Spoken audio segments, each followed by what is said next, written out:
So we discussed about soft innovation and hyper competition as a concept, right? In many markets where there can be episodic hyper competition or transformational hyper. In short term, companies may compete very heavily or long term. Yeah, I'll discuss something another case here, okay, which may be slightly different from hyper competition. Think about what's the typical margin of on a branded eyewear. Okay, let's say you want to buy a pair of Ray-Ban glasses or Oakley glasses and so on, right? What's the margin in those products?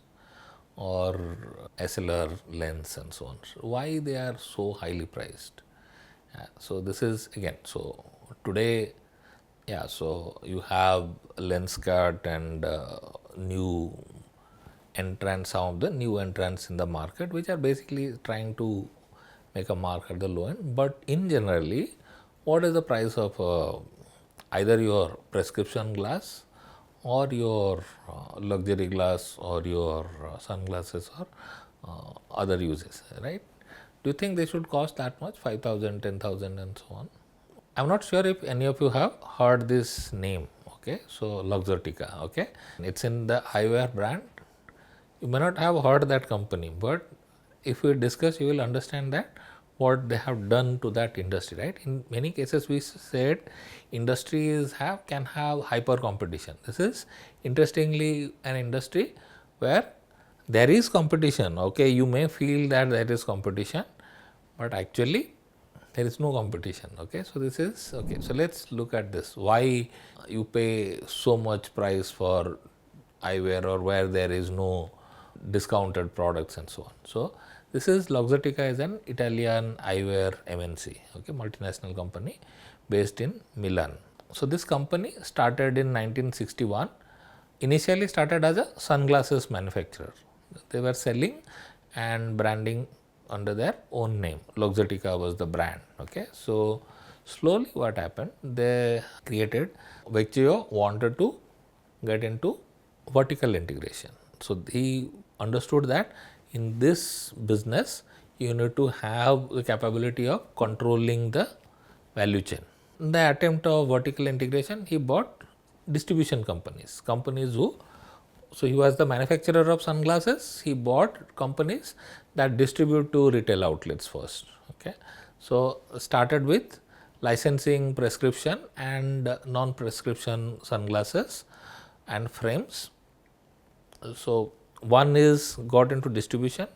Next step, he got the licensing from different brands. Okay, so for many luxury brands, he signed licensing agreement so that they will create the frames.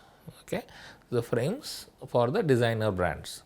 So the first designer licensing agreement he has was with Giorgio Armani. Yeah, in 1988. Then after that they went public or had IPO immediately after that. It's basically today, if you see, started with first had licensing agreement with Armani, then all these brands, Chanel, Prada, Burberry, Versace, Dolce Gabbana, Michael Kors, Coach, yeah, Tory Burch. So all these brands, so they signed licensing agreement. So essentially, if you are buying a Versace or Armani branded sunglasses, the company is just putting the logo, right? Company is not doing anything. In fact, the specifics of that logo, right, that leather thread or that DC, putting those stones on that DC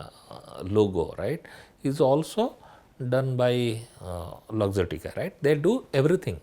It's just that the company is selling, company has a brand and it is selling their brand. So all premium brands today, this company has almost monopoly in that. So this is basically the largest eyewear company in the world. Today, the company is fully vertically integrated. The design, manufacture, distribute and retail its eyewear brands through its own subsidiaries across multiple countries, right? So it's a end-to-end eyewear company, right? So this was your first stage, was buying distribution companies, then having licensing agreement with all luxury brands, right? So next, it also outright owns and manufactures brands like Ray-Ban, Oakley, Purcell, yeah, so Oliver Peoples and so on, right? So let's say Ray-Ban, it is directly owned and operated and manufactured by Luxottica, okay? So what happens here? So essentially they have the ability to manufacture, brand and sell. So you will ask, why then they are allowing Armani to sell the brand? The point is, who has pricing power here? Okay, so what pricing they'll do? In fact, they control the price, right? It's also the next was the latest acquisition in this case is it acquired SLR, which is the lens company. So the company is today called SLR Luxottica since 2018. Okay, this is now listed as SLR Luxottica. So glass also, they own the largest glass company, yeah, branded glass company. What's the other thing? Also bought retail chain, right? Luxottica retails its products through its own store. So sequentially, right, one after one, they bought all these large eyewear retail companies like your Lens Crafters, Sunglass Hut, Pearl Vision, Target Optical, Glasses.com. So all these items, they retail stores also, retail chains also they own. They have basically 5,000 stores and so on.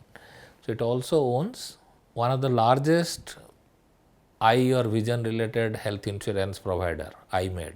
Okay, so post your merger with SLR, it has now near monopoly on lens also. So it has monopoly on lens, monopoly on the retail chain, monopoly on the all the brands have to go through Luxottica. It has also kind of distribution chain has monopoly. So end to end, this is a company which owns everything. So as a result, what happens? Market, this huge market power and monopoly position allows Luxottica to charge price markups up to 1000%. Right? It's a lot of this product. Think of it, right? You can easily buy lot of these glasses at 1/10 of the price, right? It is possible to manufacture and retail if there is enough competition, right? So we discussed hyper competition as an idea. This is here one of the lowest competition, right? Another company which has very low competition and controlling end to end is your in the diamond market, that is your De Beers, right? De Beers, it owns mines also. It has processing of diamond, cutting, processing and so on, and also retail, right? Vertically integrated, almost 80% of the mines they own and so on, right? It's a complete control. It is also possible. One of the ideas in certain markets you can create is create strong brand position or create a, again, see why all these companies or luxury brands go to Luxottica to manufacture for them. Obviously, they have invested in quality, right? They have invested in fine tuning their product positions and so on. It doesn't make sense for a Chanel or Armani to make their own eyewear. Okay, so they have outsourced that brand, outsourced that manufacturing. Yeah, so this is only they put the brand or sell based on brand. So Luxottica is able to price that.